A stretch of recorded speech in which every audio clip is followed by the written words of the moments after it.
and welcome to this video where I'm going to talk about the album that I'm going to make. Because maybe one or two of you will find it interesting to know. Some of you seem to like ranty videos, and some of you seem to really hate it. Some of you keep telling me to talk less, and some of you want to hear my opinions. So I thought this could be fun. It's been sort of a struggle to make videos this year, and I think one of the reasons is because I don't really consider myself a YouTuber or anything like that, and I don't really like the idea of making content. I kind of want to make art, but when you're trying to make a video a week and you try to, make sure that you're always on top of things, you don't have any time over for making music or playing music or doing anything. And for someone who spent all their free time, and maybe even time that they probably should have put onto things that aren't free time, playing guitar and making music and doing that all the time, which you might not think that I am that kind of person, but I'm kind of that person. Play guitar all the time. So yeah, but I haven't been doing that for a couple of years, and I'm thinking it's not a very healthy relationship to have, that the channel is just me forcing myself to make a bunch of videos, and some of them are fun, interesting topics that I really want to get to, but some of them are just, hey, people need to know how to do this, or this is something that you should make a video about, because then you can refer to that video when you make the videos you actually want to make, because otherwise people will not be able to follow along because they won't know how to, wire up a true bypass switch, for example, or something like that. I'm not complaining, that's not the point, but I'm thinking maybe it's a good idea to maybe spend sometimes making art and sometimes making YouTube videos. So I'm gonna make an album. I used to always make albums, have an idea for an album, and run with that idea and see where it leads and where it takes me, and do that.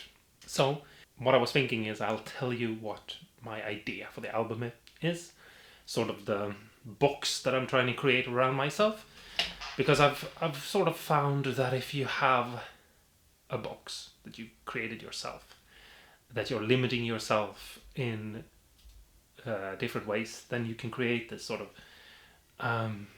creative space where you get to be more creative. If you tell yourself that no, everything is just going to be made with these specific tools, then it's easier to be creative than if you just allow yourself everything.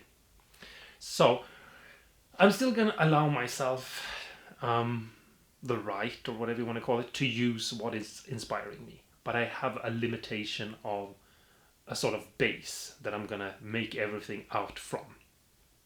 I hope this makes sense, but basically, if I want to add a pedal to this bass, then I can do that, but I can't take away the bass. So this is all foundation, maybe we should call it, because bass could be interpreted as me talking about the bass guitar or something, but I'm talking about the foundation of the album, which is the restrictions that I'm putting on myself when it comes to gear, basically. So yeah, I have a computer right here, and I have Studio One on it, so I'm going to be using that. I know it's owned now by an evil corporation that we all don't really like at the moment, but I got Studio One before then, so yeah. Anyway, that's the program I'm going to be making my music in, and it's because it's the program I've been using for the past 6 years or something like that. No, it's more. It's 12 years or something. Is it 12 years? Was it 6 years before I took a pause from making music and made YouTube videos for 6 years? I don't know. It doesn't matter. I've had it for a while. It's going to be interesting to see if I remember anything of how the program works, because that might be an issue. We'll see. Is the lighting bad? It kind of felt like a little bit of dramatic shadows and things, but I'm wondering if it works. Anyway, what am I going to use other than that? Is there anything? I have a sound card down here. It's a Behringer sound card. Euphoria UMC40 is what I think it says. Anyway, I've never actually used it, so we're gonna see if that is fun. It has 4 inputs, which is great because one limitation that I have basically throughout all my albums is that I try to record everything at once, and I do a very little like overdubs and things like that. It's just I'm kind of tired of the perfect thing, you know, that you record everything multiple times and then you stitch it together and create this sort of I kind of go live, you know, and do, you know, like practice the song until you know how to play it and then just play through it, you know. And if you mess up, you have to start up from the beginning and go all the way, because like it's very easy to sing perfectly after you've been screaming like crazy for a part in the song, if it's 2 takes. But I don't know, no fakery and jiggery pokery, unless I have to. I mean, obviously sometimes you have to record things separately. If there is one part that is very quiet and one part that is very loud, you have to change, you know, settings and things like that. But yeah. Anyway, that's all I'm gonna say about that part, because it's not that interesting maybe. I'm not gonna make videos on each song or anything like that, unless you guys are really into it and want to like have a video talking about each song or something like that. But I think it's more interesting if the music gets to be its own thing and speak for itself. I'm gonna limit myself to 2 electric guitars, and the first one is this guitar right here. Some of you might remember it. It has a funny story, and the story has continued. This is a Stratocaster that I've made, and it's called Lynch because of David Lynch. After his death, I decided, it just sort of happened, to name it after him. And I'm probably, before we're going to record, I'm going to make a video modding this guitar, because I have new tuners for it, and I have a new bridge for it, and I've actually made some pickups that are going into it that I hope are gonna suit this guitar and its strangeness. There is something about this guitar that is weird in a way that none of my other guitars are weird, and I can't really set my finger really on what it is. There is a certain like hollowness and muffleness to it that I just feel like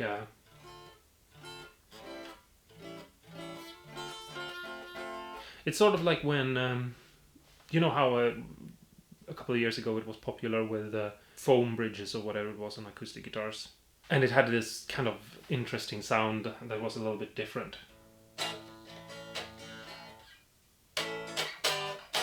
It's kind of like that. So yeah, hopefully it won't go away with the mods, because it's strange and I like it because it's different, and I've never had a guitar like that, you know. But yeah, here it is in its beaten up relic glory, and I mean, you can obviously think whatever you want about that fact, but it's an amazing guitar to play, and I really, really, really like it. So, you know, that's the only thing that matters, really. It's my guitar, and I'm gonna play it, and I'm gonna like it. But anyway, so yes, this is probably gonna be the only electric guitar, except for the other electric guitar, obviously. But you'll see why soon that's a thing. I don't know. The other ones might show up if I need something that is that can produce something that sounds more like a classical, you know, guitar solo or something like that, because I don't feel like you can really play guitar solos that sounds classic on this, you know, like, you know. Look for a mod video where you're gonna get to see a little bit of things happening. Next up is my half acoustic, semi-acoustic Strat with 12 strings. This guitar I made earlier this year, I think. I mean, I didn't make it, but I modded it to be a 12 string. And I think I said in the video that I did it because I had an idea for an album and I needed a 12 string and I wanted to experiment with that. This is probably going to be my like rhythm guitar that I make most of the album on. And yeah, I think that's going to be interesting and fun. It's strange to play 12 string. You know, when you're not used to it. Maybe I'll get used to it by the time the album is done.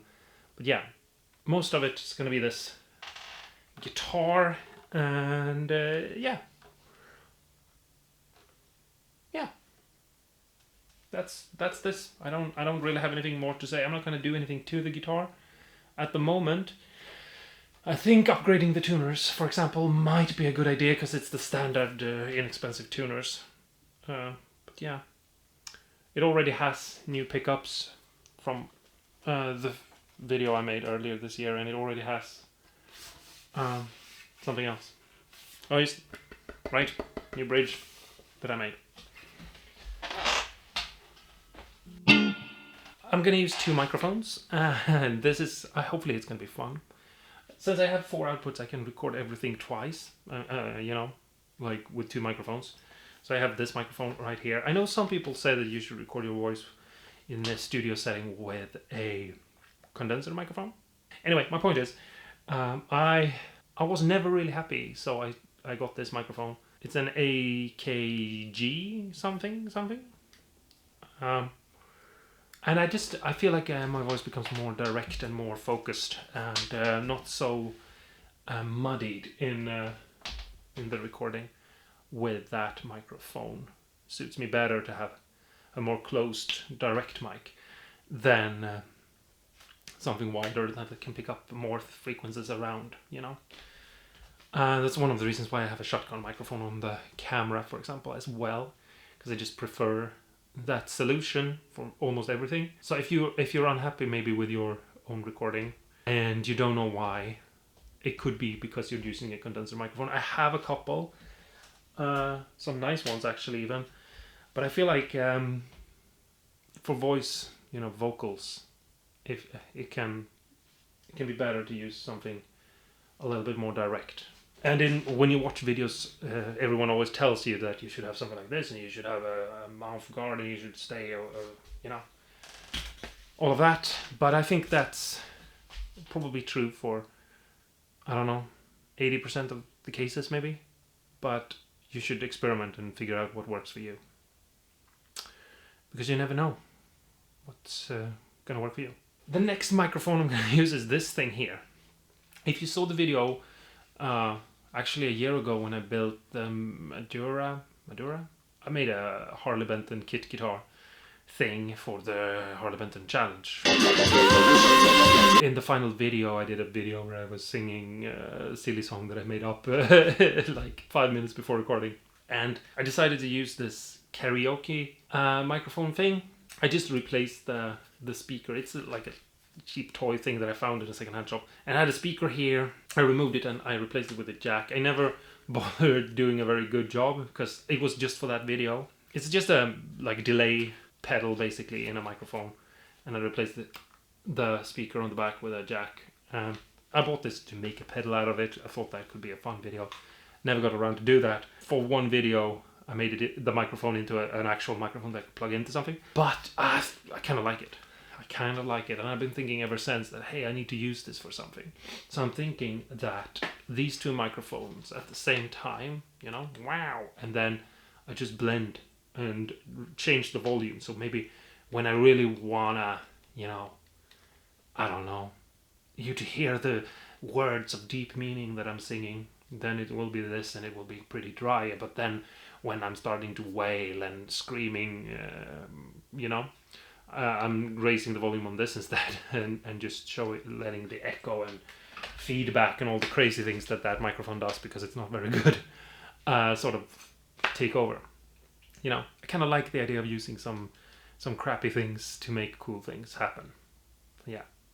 Okay, next thing is, I'm not gonna use an amp.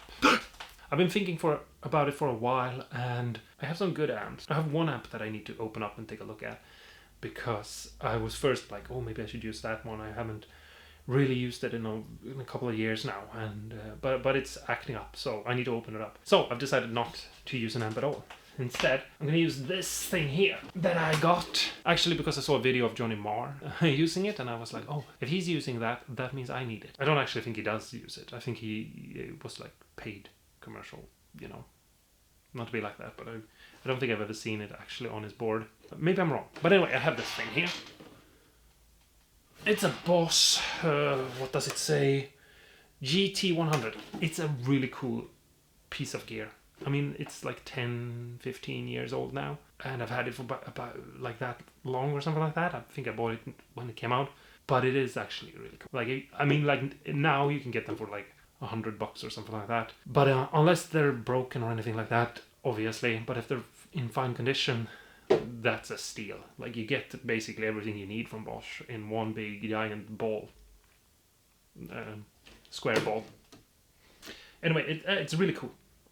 And yeah, you can also load in your own presets. So if you don't like the things that exist here, you can go on forums, you can find people who have like created their own presets that you can download, and there are some really cool things you can find.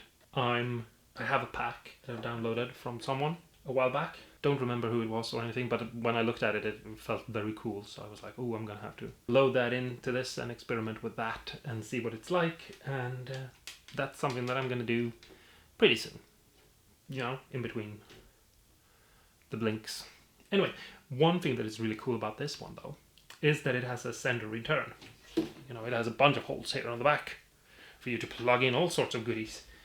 And I'm gonna plug in something into the sender return, which is the next part of this whole chain of gear.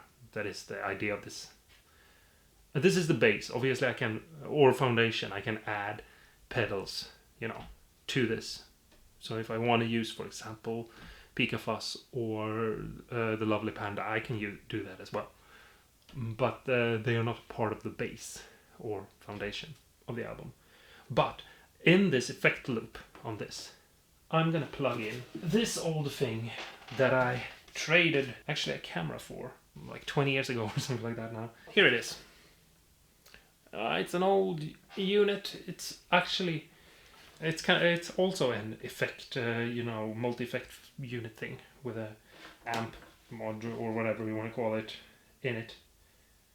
It's a Toneworks Korg AX1500G, if that says anything to anyone.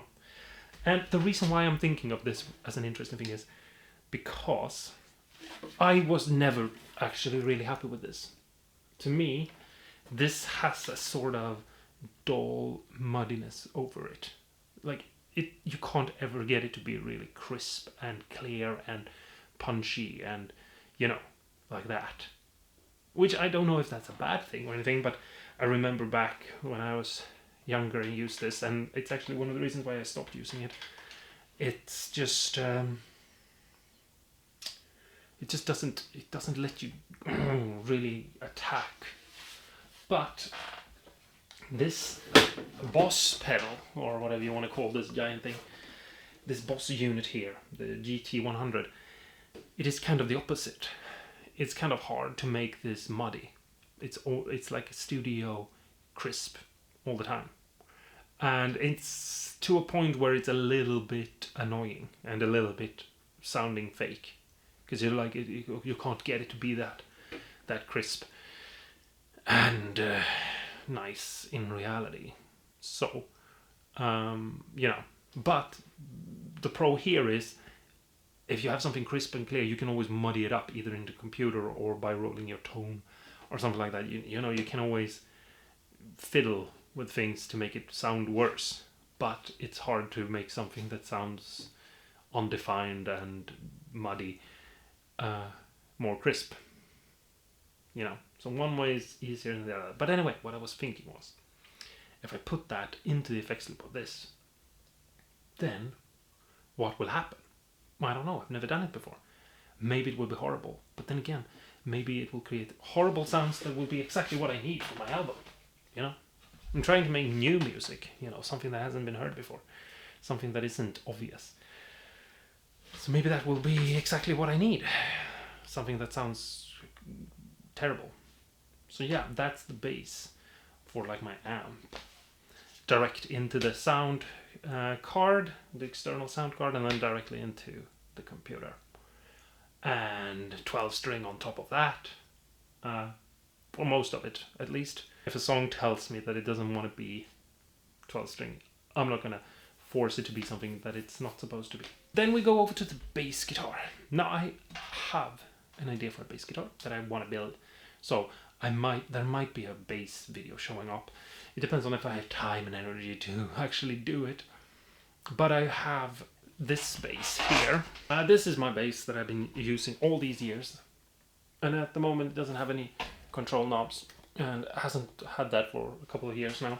This is my bass that I've been using for all my records. All of them.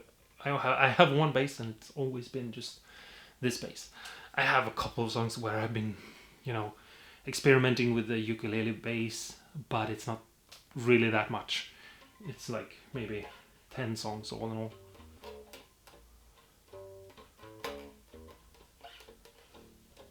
Anyway, so yeah, I'm thinking that getting a new start on bass, experimenting with bass, seeing what happens if I make a weird bass that maybe isn't really a bass. Maybe that will create new sounds, and maybe that bass together with this bass, or like double bass, will push the record in a different direction than it would be normally or otherwise. So yeah, I want that bass to be part of the foundation, but it doesn't exist. And even though I've finished the neck, I haven't finished the body.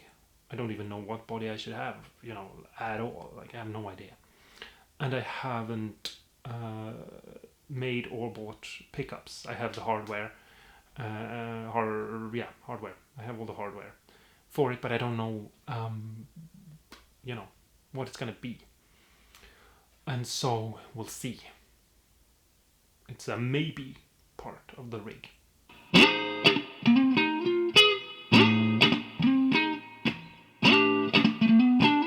And obviously I have a couple of acoustic guitars behind me, and over there is Rose. And Rose is always on the records because it's my first acoustic guitar, and I've made so much with that guitar. It's special. She's special, I should say. And so obviously at some point gotta show up. Rose needs new frets soon, and we'll have to take a look and see if maybe that's something that has to happen before we use her too much, but I think maybe not. We can probably get a couple of songs out of her before then. But yeah, I have another guitar that needs new frets as well, so maybe I should just spend an entire weekend refretting. Because actually I think I have 3 guitars. Help me. Yeah, anyway, that's the gear part of it. And I was thinking that I'd move on to maybe telling you a little bit of the theme, if you're interested. And it's the part that I'm most maybe interested in, because it's things that I've been thinking about making the record.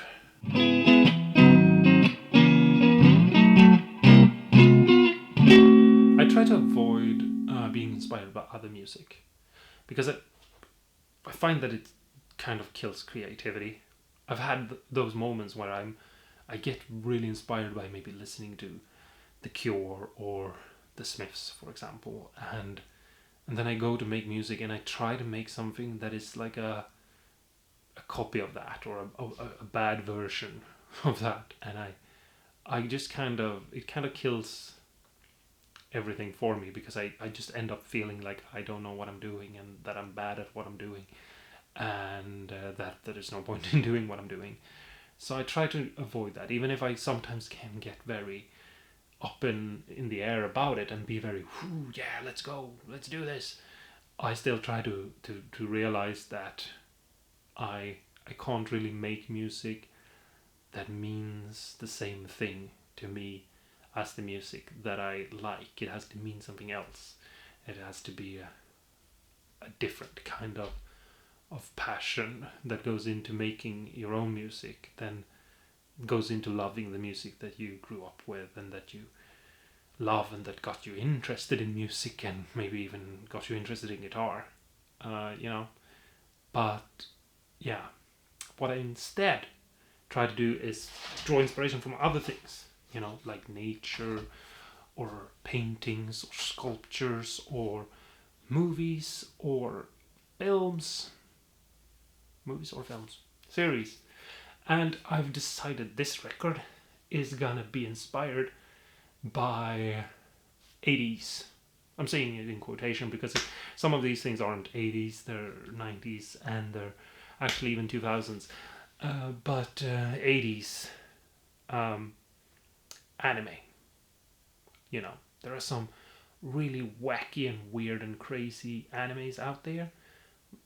You know, old ones. New ones are very safe and boring.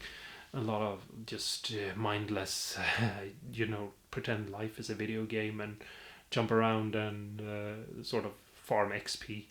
Or, you know, it's meaningless bullshit.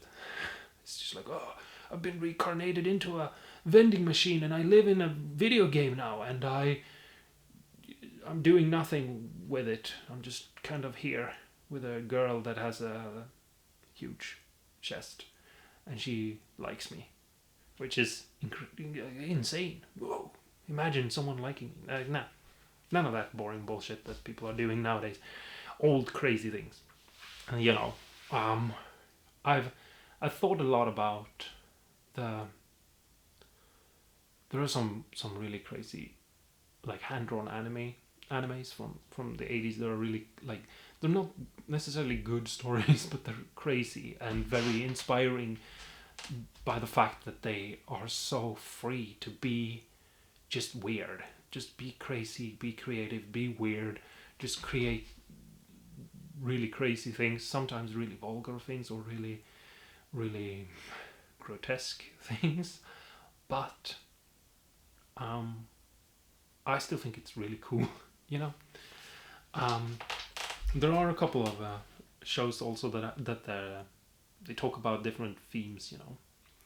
For example, one of the shows that I've been watching that I've been thinking about is called Armitage. I think it's from like 96, so it's not an 80s show, but it has this premise of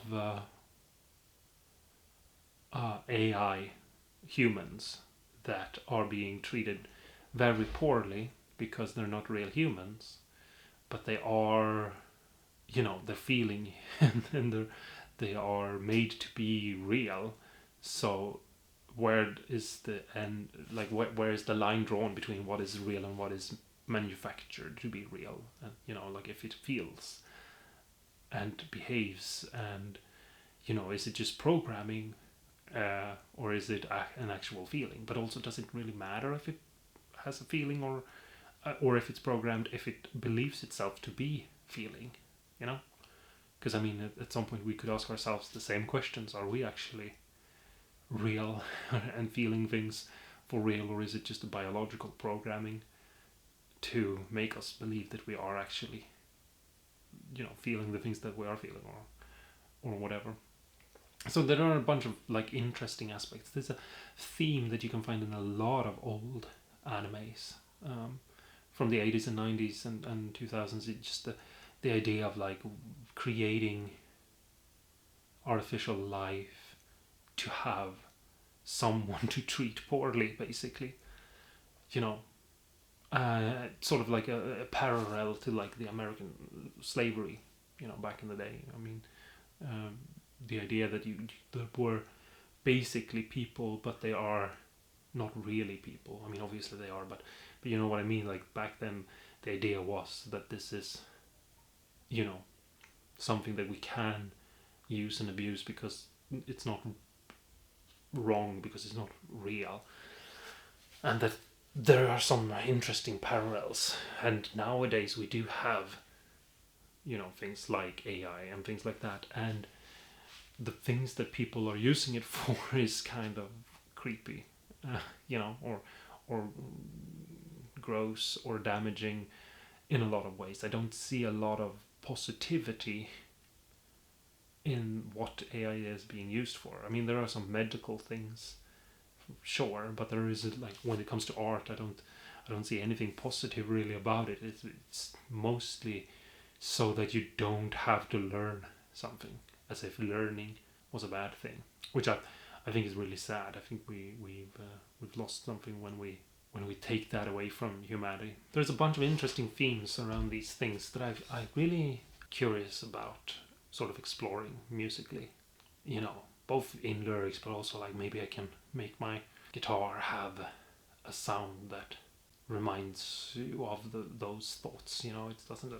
It's a combination of two things: the spoken words, obviously, but also the music itself, the notes and the sounds and the landscape that you're trying to create. But I find it very interesting with the aspects of, like, these old things from before we actually had AI, but it was a fantasy, and what could it be, and this idea of manufactured slavery, basically, and the idea that, like, oh well, we can get away with treating someone poorly or treating someone badly because we deem them not human, which is very reflective of history in other aspects.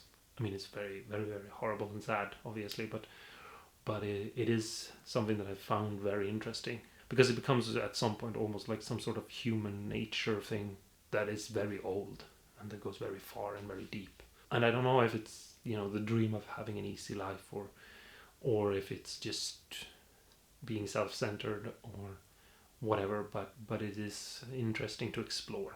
There are some really wacky shows, like if you've seen I mean, obviously everyone's seen Ghost in the Shell. Obviously it has similar, like, where does human begin or end and machine begin, and like, what even are human rights and things like that. But then there are things like the Royal Space Cadet, for example, is a very interesting film, for example, because it's so odd, and it has a message that it's sort of not trying to hammer home, but also sort of is hammering home.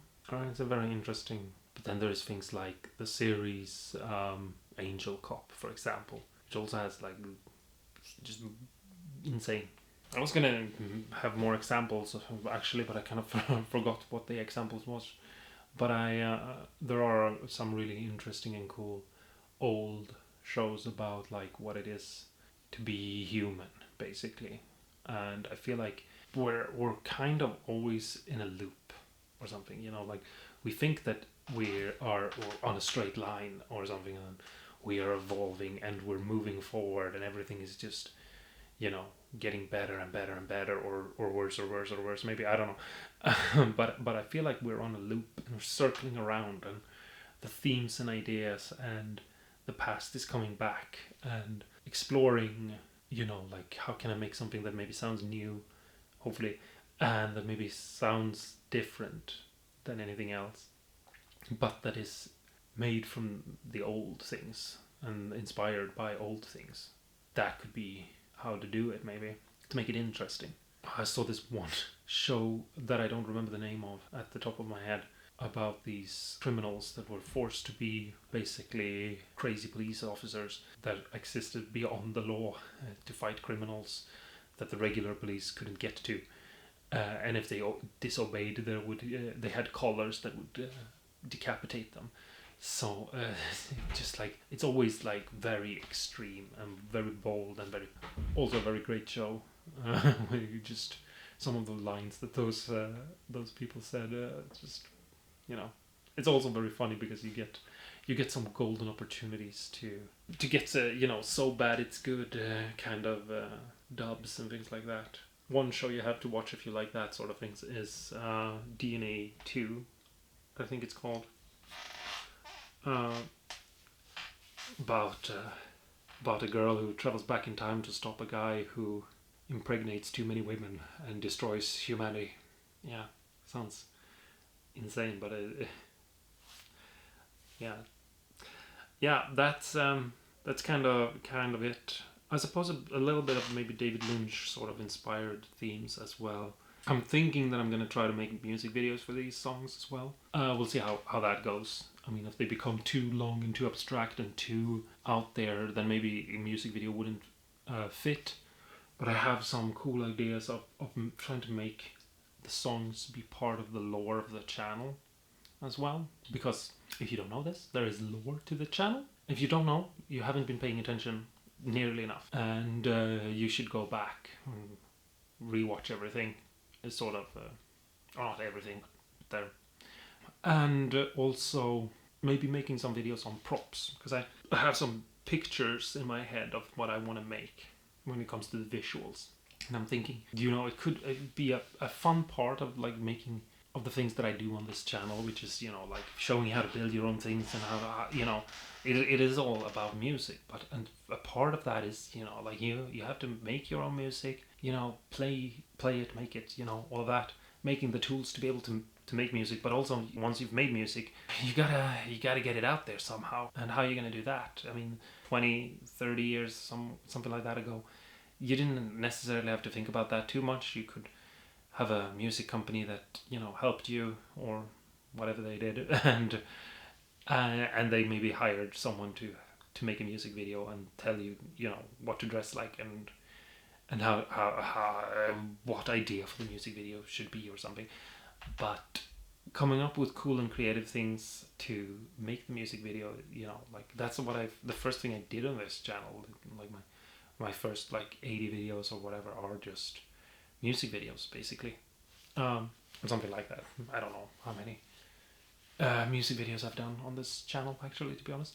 But yeah, just making props, for example, like sometimes that's what you need for a music video. You need like a cool microphone, which is a thing that I'm thinking of making as one of the props, or you need special things. Maybe you need fake blood, for example. So I'm thinking maybe I'll make some videos showing you some of those things, because making music videos is really fun. And if you've made a song and you want to put it out there for people to hear, then you should definitely make a music video as well. And I'm thinking, that's a different aspect of the same thing, and it's about being creative, and that's sort of the thing that's happening on this channel. And I think maybe that will be a fun thing also, to sort of not repeat myself, but I have been struggling with not being creative enough on this channel. So I feel like maybe that would be good. But let me know in the comments below if you feel like, we do want to see things like how you making of a music video, for example, and videos on how to make musical props, for example, or some things like that, or maybe a video storyboarding a song to make a music video, sort of like the structure of like, oh well, this is the theme that I'm going for in this music video, so this is how I'm gonna approach it, changing, if the song is about being lost in the modern society, then maybe the music videos should be me running around in a maze, for example, or something like that, to sort of create parallels and metaphors on different levels. That's something you can do. For example, I've actually done that one. But anyway, yes, that's it. I hope you guys have drums. I have an electrical drum set over there. You can't see it. It's a Roland. It's really cool. I'm gonna be playing some electrical drums. Yeah, and it's just because I'm not good enough at drums to play the real ones, and I also don't have them. But electrical drums I can always tweak, in the computer afterwards. They're always part of the base, because I'm not buying another set of electrical drums. Anyway, that's the end of this video. I've been ranting for far too long, and I need to edit this. Maybe. We'll see if I edit this. No, I'm going to. Anyway, thanks so much for watching. I hope you guys thought this little rant about the album that I'm going to make and some of the thoughts and things that I have. There might be more as I progress. The natural progression of things unfold, but I'm thinking, old anime and maybe a little bit of David Lynch, sort of those sort of themes. I have 2 guitars. I have 2 amp mods, or whatever they're called, effects pro. What the hell does it say? Processor. I can't read. Yeah. I'm gonna hook those things up, try to make it all look neat, and then, sit and play guitar and sing and try to come up with some cool songs. I usually try to stay around 12 songs for each album. We'll see if we make some music videos, make some videos around that, depending on what you guys think would be interesting. And then, we'll make music videos and the song will come out. The song will come out, and it will be a music video. The question is if you want anything around it, like how I did it or things like that. Anyway, that's the end of this video. Thanks so much for watching and listening to me rant. You guys are awesome and cool, and don't forget to stay awesome and cool. And play guitar and make music and be creative. It's very easy to get stuck on the computer watching God knows what, YouTube shorts or something, some garbage. But don't do it. Make music. And I'll see you guys in the next video. Bye bye for now. Oh my god, I shappers out. Ridiculous.